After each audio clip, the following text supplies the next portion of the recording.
재무관리 2교시 수업을 시작을 하도록 하겠습니다. 지난 시간에 재무관리라는 것이 자본을 어떻게 조달하고 조달한 자본을 어떻게 사용하는가에 관련돼서 관리하는 것이 우리가 재무조달이다 이렇게 얘기를 했죠. 그래서 재무관리 첫 번째 활동이 뭐예요? 자본을 어떻게 조달할 것인가에 대한 이야기입니다. 자본 조달하는 방법을 두 가지로 설명을 했습니다. 하나는 직접 금융, 간접 금융, 또 하나는 자기 자본 조달, 타인 자본 조달, 이렇게 두 가지를 얘기를 했는데, 직접 금융, 간접 금융은 뭐냐면은 금융권을 통해서 조달을 했느냐 아니냐에 따라서 직접 금융, 간접 금융 이렇게 우리가 분류할 수가 있습니다. 간접 금융이라고 얘기를 하면 은행을 통해서, 기관을 통해서 조달하는 것이고, 직접 금융은 직접 투자자로부터 조달하는 거예요. 예를 들어서 증권회사를 통해서 주식이나 채권을 통해서 조달하는 것이 우리가 직접 금융이다. 그러니까 직접 금융은 투자자로부터 조달하는 거, 간접 금융은 금융기관으로부터 조달하는 거. 이렇게 여러분들 이해하시면 될 것 같아요. 그 다음에 자기 자본 조달, 타인 자본 조달 이란 건 뭐냐면, 말 그대로 자기 자본 조달 같은 경우는 자본을 조달했을 때 거기에 대한 부채가 없는 거예요. 거기를 내가 다시 갚아줘야 되지 않아도 된다는 얘기예요. 거기에 비해서 타인 자본 조달 같은 경우는 내가 돈을 갚아줘야 되는 거예요. 그래서 보시면은 자기 자본 조달 같은 경우는 주식 발행하는 거. 주식 발행했을 때는 내가 주식을 발행을 통해서 3천만 원을 내가 자본 조달했을 경우에 그 3천만 원에 대해서 내가 다시 주주들한테 변상해야 될 의무가 없는 거거든요. 그 다음에 내부 금융이라고 얘기를 하면은 기업 내부에 있는 적립금이라든가 충당금을 사용하는 거죠. 그래서 이 자기 자본 조달 같은 경우는 자기 자본 조달 비용이 들지가 않는 거. 거기에 비해서 타인 자본 조달 같은 경우는요, 자본 조달 비용이 드는 거예요. 그러니까 자본 조달 비용이 든다는 얘기는 무슨 뜻이에요? 이자를 내야 된다는 얘기죠. 이자를. 그러니까 금융기관에서 예를 들어보면 빌린 거, 차입금, 단기 차입금, 장기 차입금 이렇게 될 수가 있죠. 자, 하나 물어볼게요. 그럼 단기 차입금, 장기 차입금 어느 게 더 유리합니까? 기업 입장에서는 당연히 장기 차입금이 유리하겠죠. 왜냐하면 단기 차입금이라고 얘기를 하면 빨리 갚아야 되는 거죠. 빨리 갚아야 되기 때문에 기업 입장에서는 그만큼 돈 흐름에 대해서 어떤 제약 조건이 있는 거예요. 그래서 기업 입장에서 가능하면 장기 차입금을 하고 싶고 이율을 낮게 하고 싶을 거예요. 그죠? 그 다음에 회사채 같은 경우는 내가 몇 년 후에 얼마 이자로 주겠다는 것을 약속한 증권이거든요. 그러니까 회사채도 역시 일정 기간 후에는 반드시 갚아야 되는 돈이죠. 그래서 그렇게 내가 자본을 조달해서 갚아야 되는 것은 타인 자본 조달, 그 다음에 내가 갚지 않아도 되는 것을 우리가 자기 자본 조달이다 이렇게 이야기를 합니다. 그 다음 장이 뭐에 대한 얘기예요? 그 자기 자본 조달을 하는 방법 중에 하나인 주식 발행에 대한 얘기예요. 주식 발행이라는 건 뭐예요? 주식 발행이라는 건 상장을, 우리 회사의 주식을 상장을 해서 증권회사를 통해서 주식을 판매하는 거를 우리가 뭐라 그래요? 주식 발행이다 이렇게 이야기를 합니다. 근데 이런 주식을 발행하기 위해서는 자기 회사의 주가 일단 상장이 돼야 되고, 그러니까 상장된다는 얘기는 뭐냐면요, 일정한 자격을 갖춰가지고, 그러니까 증권 거래, 주식 거래를 목적으로 증권업 협회에다가 우리 물건이라는 게 뭐죠? 우리 주식을 등록하는 일을 우리가 상장이다 이렇게 이야기를 해요. 여러분들 증권회사 가본 적이 있는지 모르겠는데, 증권회사 가보면은 무슨 삼성전자 얼마, 얼마 이렇게 쭉 있게 돼 있죠. 거기에 돼 있는 주식들을 우리가 상장주다 이렇게 이야기를 하거든요. 그러니까 기업 입장에서 주식을 팔기 위해서 우선 뭘 해야 돼요? 상장을 해야 돼요. 증권협회에다가 우리 주식을 등록시켜야 되거든요. 근데 그렇게 상장시키기 위해서는 뭘 해야 됩니까? 기업 공개를 해야 되는 거예요. 기업 공개. 기업 공개라는 건 뭐냐면요, 기업 공개라는 거는 우리 회사의 주를 상장하기 위해서 법적 절차를 따라서 주식을 팔고 그 다음에 재무 내역을 공시하는 거. 어디에다가? 지금 금융감독원에다가 금융감독원에다가 우리 주식을 팔고 재무 내역을 공시하는 것을 뭐라 그러죠? 기업 공개다 이렇게 이야기해요. 그래서 투자자 입장에서 그다음에 또 이해관계자 입장에서는 이러한 기업 공개된 그런 뭐죠? 재무 내역을 보고 투자를 할 것인가 말 것인가 결정을 해야 될 것이고, 그다음에 기업 입장에서는 이러한 기업 공개를 통해서 이해관계자라든가 그다음에 투자자한테 우리 재무 정보를 제공을 해주고 거기에 따라서 투자 여부에 대한 의사결정을 할 때 도움을 줄 수가 있다. 이렇게 여러분들이 이해를 하시면 될 것 같아요. 그래서 이 기업 공개는 상장된 회사는 반드시 뭐죠? 이런 기업 공개를 해야 되고, 그리고 관련돼서 재무 내역을 뭐죠? 반드시 제출을 하고 그것을 모든 사람들이 볼 수 있게 해야 된다. 그렇게 보시면 될 것 같습니다. 그죠? 그리고 이런 주식을 발행할 때 주식의 종류에 대해서 제가 조금 전에 지난 시간에 얘기를 했는데, 보통주랑 우선주가 있다 이렇게 볼 수가 있어요. 보통주, 우선주. 일반적으로 우리가 증권회사에서 주식을 사는 것을 우리가 보통주라고 얘기하죠. 이런 보통주 같은 경우는 의사결정권이 있어서 내가 경영에 간접적으로 참여할 수가 있는 거예요. 그죠? 그다음 우선주 같은 경우는 의사결정권은 없고 배당 우선권이 있습니다. 배당 우선권이 있어요. 그래서 배당될 때는 보통주보다 우선해서 배당을 받는다. 그렇게 보시면 될 것 같아요.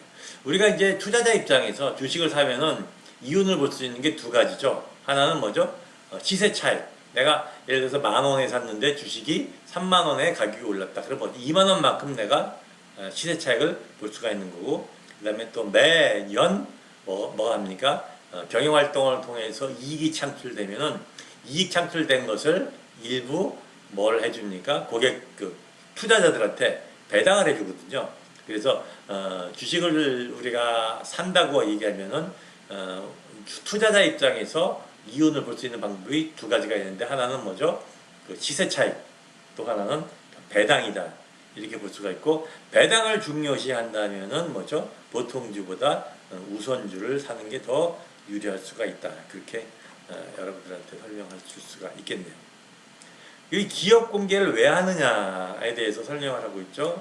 그 장점이랑 단점이 있습니다. 기업 공개를 하는 이유는 뭐냐면은 기업 입장에서 기업에 있는 재무에 대한 모든 내역, 그 다음에 중요한 정보를 뭐죠? 투자자한테 오픈시키는 것을 우리가 기업 공개다 이렇게 이야기를 합니다. 그래서 투자자 입장에서, 그 다음에 또 이해관계자 입장에서 이러한 기업 공개된 내용을 보고 그 기업의 가치를 평가하고 따라서 주식을 살 것인가 말 것인가 결정을 하겠죠.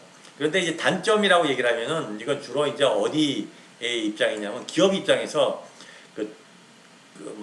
기업에 관련된 모든 내용을 투자자라든가 그다음에 이해관계자들한테 정보를 제공해 줘야 되기 때문에 굉장히 많은 보고서를 이제 가지고 있어야 되고, 때에 따라서는 기업의 중요한 정보도 어떻게 되죠? 반드시 외부에다가 우리가 공개를 해야 된다. 그러한 내용들이 있을 수가 있고, 이러한 투자자와의 관계 활동에 많은 시간이 투자가 투입이 될 수가 있다.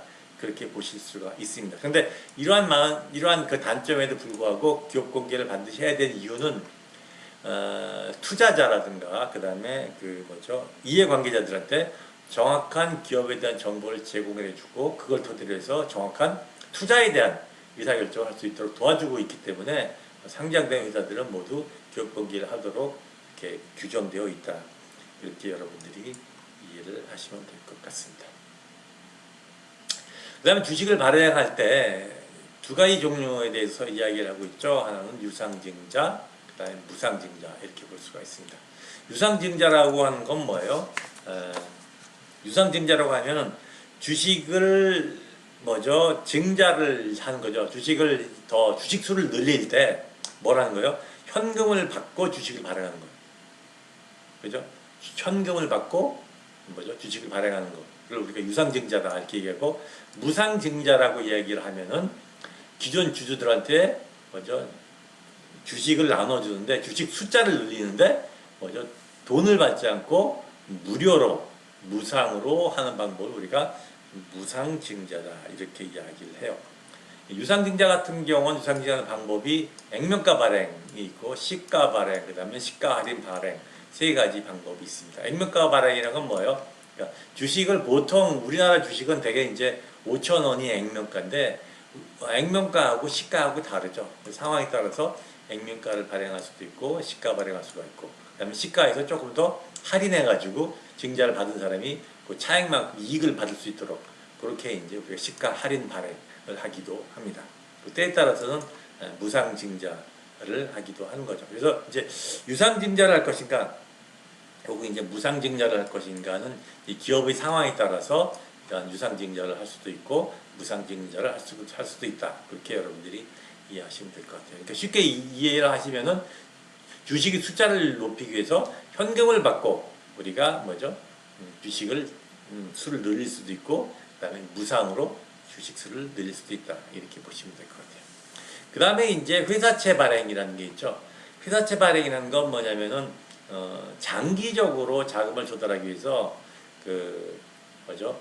확정 채무라는 게 뭐냐면은 내가 몇 년 내에 몇 프로 이자로 내가 주겠다라는 얘기예요. 그러니까 이자가 확정이 돼 있고 그 다음에 몇 년까지 내가 주겠다는 게 결정이 돼 있는 거예요. 그런 걸 우리가 회사채다 이렇게 이야기를 합니다. 일반적으로 자기가 갖고 있는 자본의 4배까지 우리가 회사채를 발행하도록 우리가 이야기를 하고 있고 규정되어 있고 보통 이제 이러한 기간이 1년, 2년, 3년, 5년 이렇게 이제 장기적으로 이야기를 하고 있는데 가장 많이 이제 일반적인 게 보통 3년 만기로서의 회사채를 많이 회사가 발행하고 있다. 그렇게 이해를 하시면 될 것 같아요. 그래서 회사채 같은 경우는 이제 기업 입장에서는 갚아야 되는 돈이고 그다음에 주식 같은 경우는 갚지 않아도 되는 거다. 그러니까 이거는 뭐죠? 타인 자본 조달이고 이건 뭐가 됩니까? 자기 자본 조달이다. 그렇게 이해를 하시면 될 것 같아요. 그 다음에 이제 그 주식을 발행을 하기 위해서 우리가 뭐를 합니까? 주식시장을 통해서 주식을 발행을 하고 주식시장을 통해서 주식이 어떻게 되죠? 거래가 되겠죠. 거래가 될 겁니다. 그래서 주식시장은 크게 보면 이제 발행시장, 그 다음에 이제 유통시장 이렇게 볼 수가 있을 텐데 우리 이제 투자자 혹은 이해관계자 입장에서는 유통시장이 굉장히 중요할 겁니다. 그죠? 주로 주식시장이라고 얘기를 하고 우리가 이제 유통시장이라고 얘기를 하는데 그 유통시장을 보면 이제 여기서 보시다시피 이제 세 가지로 설명이 되고 있죠. 유가증권시장, 그다음에 코스닥 시장, 그다음에 코넥스 시장 이렇게 세 가지로 이야기를 하고 있습니다. 아마 여러분들 뉴스 같은 거 보면은 이런 거 많이 금융 쪽에서 많이 나올 거 있을 거예요. 코스피라든가 그다음에 코스닥, 그다음에 코넥스 이런 식으로 얘기를 하고 있기도 하죠. 그러니까 코스피 먼저 얘기를 할게요. 유가증권 시장 이런 건 뭐냐면요. 증권거래소에서 개설하는 시장이에요. 증권거래소가 개설한 시장. 그래서 일반적으로 여러분들이 이제 증권 회사 가서 거래할 경우는 유가증권 시장이 가장 큰 거죠. 그래서 현재 지금 증권 2015년 현재 770개 회사가 상장되어 있습니다. 그래서 굉장히 튼튼하고 굉장히 뭐죠 유망하고 안정적인 기업이 상장을 해서 어떤 뭐죠 증권 거래하는 시장을 우리가 유가 증권 시장 코스피다 이렇게 이야기를 하고 있습니다. 지금 코스피가 거의 이제 2천이 넘은 걸로 알고 있는데 그죠 대한민국 시장이 그렇게 여러분들 이해하시면 될 것 같고 가장 안정적인 그런 회사가 뭐죠 회사의 주식이 판매되는 시장이에요. 그다음에 이제 코스닥 시장은 뭐냐면요. 주로 이제 첨단 벤처 기업을 중심으로 해가지고 첨단 벤처 기업을 중심으로 해서 증권거래소가 아니라 컴퓨터나 통신망을 통해서 주식을 매매하는 거래 시장을 우리가 코스닥 시장이다 이렇게 이야기를 해요. 그래서 이 코스닥 시장은 이 코스피보다는 상대적으로 리스크가 커요. 그렇지만 리턴이 클 수가 있죠. 그래서 우리가 하이 리스크, 하이 리턴이다 이런 얘기를 하는데 거기에 맞는 그러한 증권 거래를 할 수 있는 곳이 우리가 코스닥 시장이다 이렇게 볼 수가 있어요. 그 다음에 이제 그 코넥스 시장 같은 경우는 이제 주로 중소기업 중심이죠. 중소기업 중심이에요. 그러니까 코스피가 이제 대기업 중심이다 이렇게 이야기를 하면은 코넥스는 중소기업 중심이다 이렇게 이야기를 해요. 주로 이제 기술형 성장형 기업을 하는 거죠. 그래서 그 전문 투자자를 대상으로 해서 하는 거고, 일반인들은 일반적으로 3억 이상 예탁금을 해야만이 코넥스 시장에서 우리가 거래를 할 수가 있습니다. 그래서 우리가 일반적으로 많이 볼 수 있는 거는 우리가 코스피, 코스닥, 요게 일반인들이 가장 많이 증권을 유통할 수 있는 시장이다. 그렇게 이해를 하시면 될 것 같아요. 정리를 하면 이런 거죠. 유가증권, 코스피는 그 대기업 중심으로 어느 정도 규모가 있고 안정적인 회사 같은 경우는 유가증권 회사, 시장, 코스피로서 우리가 거래를 할 수가 있고, 코스닥 같은 경우는 주로 뭐죠? 첨단 벤처기업 중심이다. 이렇게 볼 수가 있어요. 그래서 유가증권 시장 같은 경우는 증권거래소에서 거래가 되는 거고, 코스닥 같은 경우는 첨단 벤처기업 중심으로서 된 기업들의 주식인데, 이거는 증권거래소가 아니라 컴퓨터와 통신망을 통해서 주식을 매매하는 전자거래 시장이다. 이렇게 보시면 될 것 같아요. 그래서 리스크가 굉장히 크다. 이렇게 볼 수가 있죠. 그렇지만 리스크가 크다면은 크지만 또 이에 따라서 뭐죠? 리턴도 클 수가 있다. 여기서 리턴이라고 얘기를 하면은 뭐죠? 수익이 커질 수 있다는 얘기죠. 하이 리스크, 하이 리턴에 맞는 시장이다. 이렇게 볼 수가 있어요. 그래서 주로 이제 많이 되는 것이 유가증권, 코스피, 코스닥이고, 코넥스 시장이라는 거는 뭐냐면 창업 초기 중소기업에 대한 시장이에요. 그래서 굉장히 리스크가 크기 때문에 일반인이 쉽게 여기서 뭐죠? 거래할 수가 없습니다. 그래서 그런 것만 있다. 코넥스 시장이라는 것이 있다. 그 정도만 여러분들이 이해를 하시면 될 것 같아요. 그죠? 예. 그 다음에 이제 얘기되는 것이 뭐죠? 재무 분석에 대한 얘기. 그러니까 지금까지 얘기는 어떻게 자본을 조달을 하는가에 대한 얘기예요. 그러니까 재무 관리라는 얘기는 어떻게 자본을 조달하고 조달한 자본을 어떻게 운영하는가에 대한 얘기인데, 여지까지 얘기했던 것이 대부분이 어떻게 자본을 조달하는가, 자본 조달에 대해서 쭉 설명을 했습니다. 그죠? 그래서 제일 중요한 것들 중에 하나가 어떻게 자본을 조달하고 운영하는가인데, 자본 조달할 때는 직접 금융, 간접 금융, 그러니까 금융기관을 통해서 하느냐에 따라서 직접 간접으로 나뉘어지고, 그다음에 내가 반드시 갚아야 되느냐에 따라서 자기 자본 조달 혹은 타인 자본 조달 이렇게 나뉘어진다. 그렇게 여러분들이 이해하시면 될 것 같고, 그다음에 이제 증권회사에서 자본 조달할 때 주식이나 채권으로서 우리가 자본 조달을 한다. 주식이 뭐고 회사채가 뭐다. 그렇게 여러분들이 이해를 하시면 될 것 같아요. 그리고 기업 입장에서는 주식을 발행하기 위해서 어떤 그 기업 공개를 해야 되고, 그 기업 공개를 통해서 뭐죠? 기업에 대한 그 재무 정보, 그다음에 기업 성과를 투자자 혹은 그 이해관계자들한테 정보를 제공하고, 그걸 통해서 투자할 것인가 말 것인가에 대한 어떤 의사결정을 할 수 있도록 도와준다. 그렇게 여러분들이 보시면 될 것 같아요. 그죠? 그 다음에 이제 얘기되는 것이 뭐죠? 재무 분석에 대한 이야기죠. 재무 분석. 재무 분석이라고 하면 뭐냐면요. 우리 기업에 있는 기업 가치를 평가하기 위해서 어떤 재무 내역으로서 평가하는 거예요.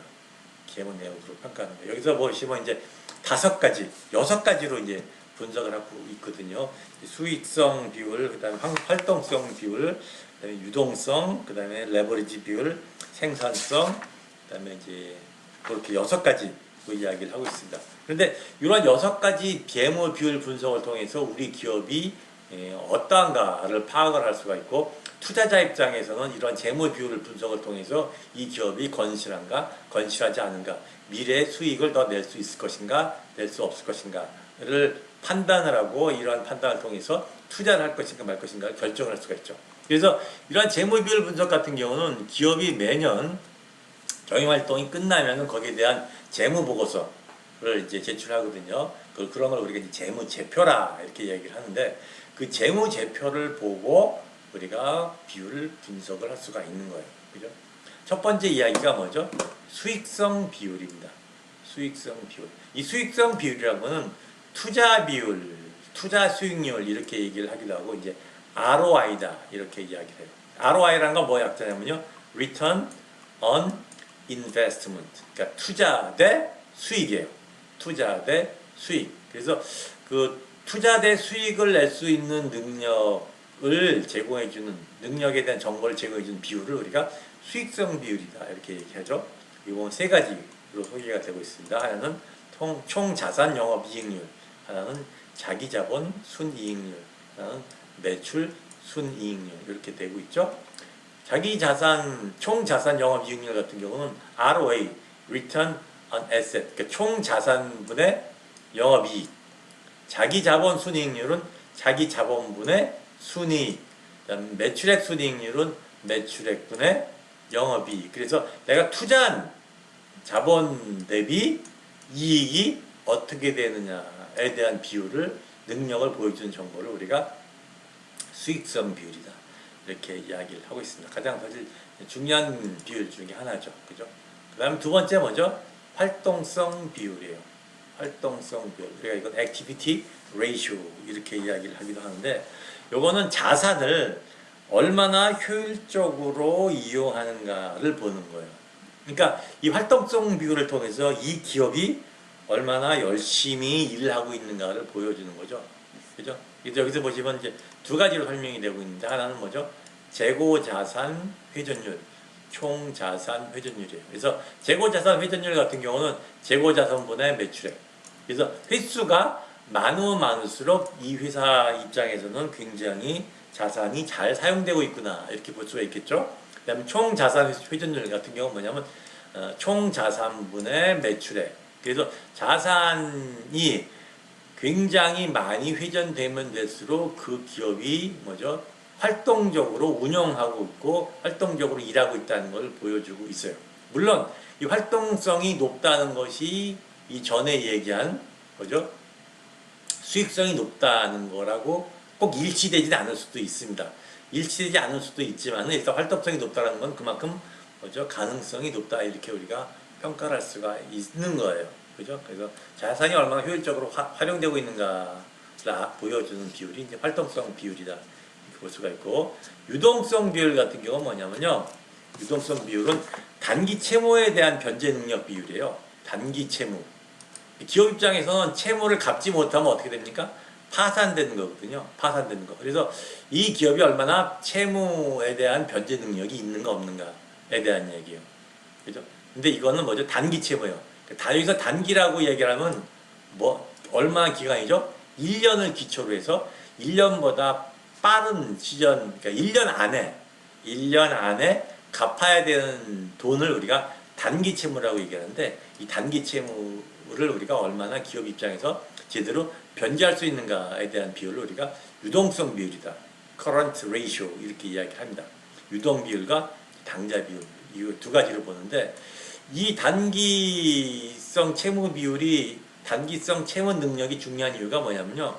기업이 이익이 많더라도 단기적으로 단기 채무에 대해서 뭐죠? 변제를 못하면 뭐가 됩니까? 파산이 되는 거예요.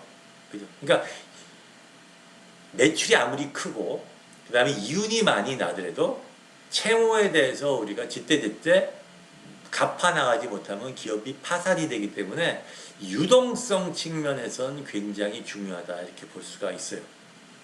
그래서 이 유동성이 얼마나 있는가 이렇게 보시면 될 것 같고 유동성 비율 같은 경우는 유동부채 대 유동자산, 당자 비율은 유동부채 대 당자자산 이걸 가지고 우리가 단기 채무 능력을 판단을 한다 그렇게 보시면 될 것 같습니다. 그 다음 네 번째는 레버리지 비율이에요. 그러니까 이제 안정성 비율 이렇게 얘기를 하고 하는데 요게 유동성이 단기 채무에 대한 능력이라면 변제 능력이라면 유동 레버리지는 뭐요? 장기 부채에 대한 상환 능력이에요. 그죠? 그래서 그런 걸 우리가 이제 안정성 비율이다 이렇게 얘기를 하는데 요거는 뭐죠? 여기서 부채 비율이랑 이자 보상 비율 이렇게 얘기하는데 단기 자본분의 부채 물론 여기 부채는 뭐에 대한 부채죠? 장기 부채죠. 장기 부채라기는 뭐예요? 1년 이후에 갚아도 되는 비율. 1년 이후에 갚아도 되는 부채를 우리가 장기 부채다 이렇게 이야기를 합니다. 기업 입장에서는 가능하면 돈을 빌릴 때 단기 부채보다는 장기 부채를 빌리려고 노력을 많이 하겠죠. 그죠? 예. 그런 걸 우리가 이제 레버리지 비율이다 이렇게 이야기를 하고 그 다음에 다섯 번째는 뭡니까? 생산성 비율이에요. 생산성 비율. 그 생산성 비율이란 건 뭐냐면은 그 투자된 자원분의 그 다음에 경영 성과에 대한 얘기예요. 투자된 자원분의 경영 성과에 대한 얘기예요. 그래서 일반적으로 생산성 비율 같은 경우는 제조업에서 가장 많이 이야기를 합니다. 우리가 이제 효율성을 얘기할 때 인풋 자원 대 아웃풋 성과에 대한 비율을 우리가 효율성이라고 얘기하죠. 효율성에 대한 얘기가 이제 생산성과 같은 개념이다 이렇게 보시면 될 것 같아요. 그래서 자본 생산성 비율이라고 얘기를 하면은 총 자본 대 부가가치. 노동 생산성 비율이라는 얘기는 그 노동자 종업원 수 대 매출액을 가지고 우리가 생산성 비율을 평가를 합니다. 일반적으로 제조업에서는 이 생산성이 굉장히 중요하게 우리가 그 기업의 가치를 평가하는데 사용되고 있다 이렇게 보시면 될 것 같아요. 그죠? 그다음에 이제 성장성 비율이란 건 뭐냐면은 전기. 그러니까 지금까지 얘기한 5가지 이 수익성, 그다음에 활동성, 그다음에 유동성, 그다음에 레버리지 비율, 그다음에 생산성. 이거는 현재 요번 기에 대한 경영 성과예요. 그러니까 작년과 비교한 건 아니죠. 금년에 대한 이야기인데 거기에 비해서 이 성장성 비율 같은 경우는 전기하고 비교하는 거예요. 전기하고 비교. 그러니까 요번에 잘하는 거, 요번에 대한 성과도 중요하지만 작년에 비해서 어떤가에 대한 이야기가 바로 이 성장성 비율이다 이렇게 볼 수가 있죠. 그래서 조금 전에 얘기했던 5가지 비율과는 조금 다른 그 판단 기준이 좀 다르다 이렇게 볼 수가 있을 것 같아요. 그래서 전기 매출액 분의 요번 매출액 마이너스 1 곱하기 100 이게 이제 성장성 비율이다 이렇게 볼 수가 있어요. 그래서 제가 이제 여러분들한테 그 재무 분석하는 방법을 이제 5가지를 설명을 했었죠. 요 5가지는 뭐냐면은, 그러니까 5가지하고 6가지 설명을 했었죠. 그러니까 요 앞에 여기까지 5가지는 뭐에 대한 얘기냐면 요번 기수에 대한 얘기고, 그 다음에 시계열적으로 분석하면 성장성 분석 6가지를 얘기했는데 결국 이것이 어디로부터 나올 수가 있냐면은 재무제표, 재무 분석 보고서로부터 나올 수가 있고, 이러한 5가지 비율, 이게 가장 일반적으로 그 기업의 경영 상태를 분석하는 방법이거든요. 이러한 5가지, 6가지 방법을 통해서 분석을 하고 거기에 따라서 이 회사가 가치가 있는가 없는가를 판단하고 거기에 따라서 투자를 할 것인가 말 것인가를 결정을 한다. 그렇게 이해를 하시면 될 것 같고, 이러한 재무 분석은 다 뭘 토대로 하죠? 재무제표를 통해서 이러한 분석을 할 수가 있다 이렇게 이야기를 합니다. 요즘에 기업들이 기업 사냥꾼 이런 말도 많이 하고 그다음에 M&A 이런 얘기도 많이 하잖아요. 그럴 때 이제 기업이 서로 이제 합병되고 흡수되고 판매하고 이런 일들이 많이 있는데 그럴 때는 그 기업의 가치를 우리가 평가를 해야 되고 그럴 때 이러한 재무 분석 비율이 사용이 되어진다. 그리고 마찬가지로 투자자 입장에서 그 기업의 주식을 살 것인가 말 것인가를 판단을 할 때 그러한 재무 분석 비율이 많이 사용되어질 수가 있다. 이렇게 여러분들이 이해하시면 될 것 같아요. 그래서 여러분들이 이제 2학년 3학년 때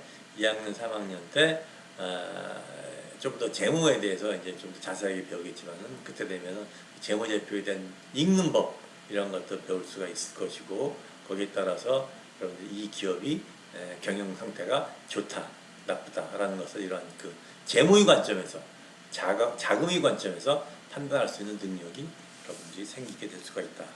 이렇게 보시면 될 것 같습니다.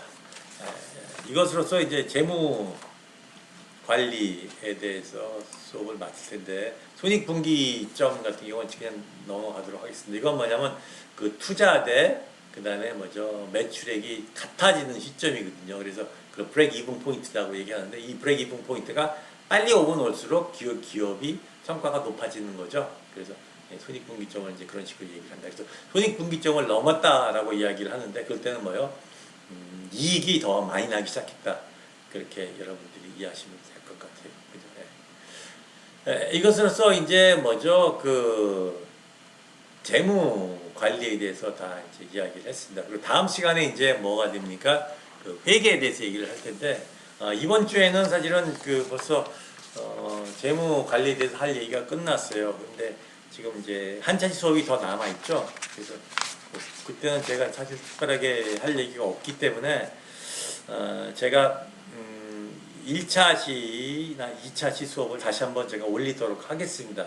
그럼 여러분들은 한번 복습을 한번 하시도록 하고, 근데 그렇게 그걸 여러분들이 25분 들으셔야지 여러분들이 한 학기가 그냥 아니 뭐죠 출석으로 인정이 돼요. 그래서 한 번 더 여러분들이 똑같은 걸 올리더라도 여러분들이 한 번 더 듣고, 만약 그렇지 않으면 그냥 컴퓨터를 25분 이상 켜놔야만 출석이 된다는 점 여러분들이 명심하시기 바랍니다. 그래서 이것으로서 우리 재무 관리에 대한 수업을 마치고 13주 다음 주에는 그 회계 관리에 대해서 수업을 하도록 하겠습니다. 이것으로서 12자주 12주차 재무 관리 수업을 마치도록 하겠습니다. 감사합니다.